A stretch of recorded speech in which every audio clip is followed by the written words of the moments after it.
تقلید کے بارے میں تمامی ناظرین توجہ فرمائیں، بہت آسانی کے ساتھ آپ کو بات انشاءاللہ سمجھ آ جائے گی۔ اس پہ میں کوئی دلائل، کوئی لمبی چوڑی تقریر نہیں کرنا چاہتا، المختصر اتنا ہے کہ اگر اللہ تعالیٰ نے آپ کو اتنی صلاحیت دی ہے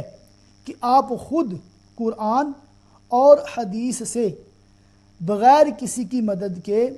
مسائل کا استنباط کر سکتے ہیں، مسائل اخذ کر سکتے ہیں، تو آپ مجتہد ہیں، اور مجتہد پر تقلید کرنا حرام ہے۔ یہ کئیوں کے لیے بات نہیں ہوگی، مگر یہ آپ نوٹ فرما لیں کہ جو ایسا مجتہد ہو جو مسائل کا خود استنباط کرنے پر قادر ہو، تو اس پر دوسرے کی تقلید حرام ہوتی ہے، بلکہ وہ اپنے اجتہاد پر عمل کرے گا۔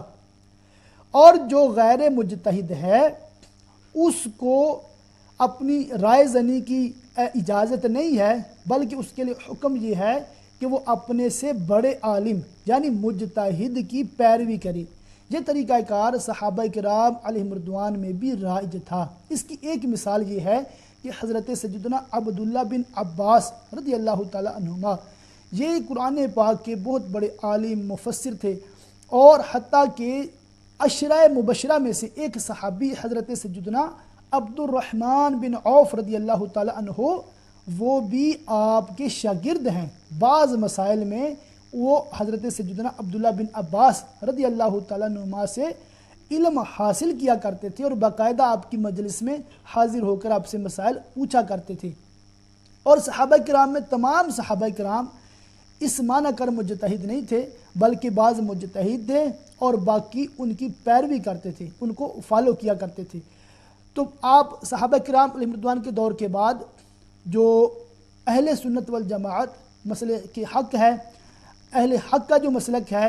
اس میں کیا ہے کہ کم و بیش 100 مجتہد ہوئے ہیں۔ اس امت میں کم و بیش 100 مجتہد ہوئے ہیں، یعنی ایسے لوگ ہوئے ہیں جو قرآن و حدیث سے مسائل کا استنباط کرنے پر قادر تھے، مگر 4 اماموں کی جو پیروکار ہیں، وہ ان کے جو فالوور ہیں، ان کے جو تقلید کرنے والے ہیں، وہ زیادہ ہوئے ہیں۔ اور ہمارے آج کے دور میں صرف 4 امام ہیں جن کی تقلید فقہ میں کی جاتی ہے، اور ان کے علاوہ 5واں نہیں ہے۔ ان میں پہلے سب سے حضرت سیدنا امام اعظم ابو حنیفہ رحمۃ اللہ تعالی علیہ ہیں،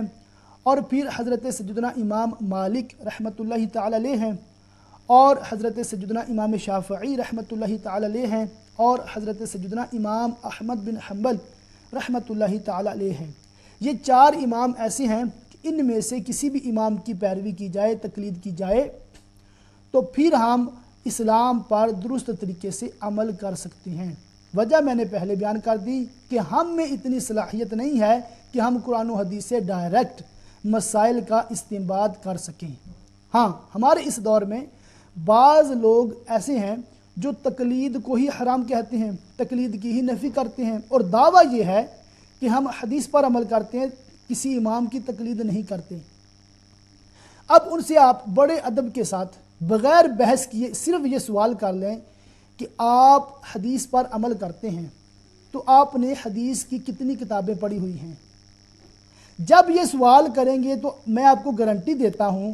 آپ کو وہ کسی ایک کتاب کا بھی نام نہیں بتا سکیں گے کہ جو انہوں نے مکمل پڑھی ہو۔ حتیٰ کہ حدیث کی رٹ لگانے والوں میں ایسے لوگ بھی ہیں جنہوں نے بخاری شریف کھول کے زیارت بھی نہیں کی، اور جب بھی بات ہوتی ہے، کوئی مسئلہ ہوتا ہے، جی بخاری میں یہ لکھا ہے، بخاری میں یہ لکھا ہے۔ حالانکہ حقیقت یہ ہے انہوں نے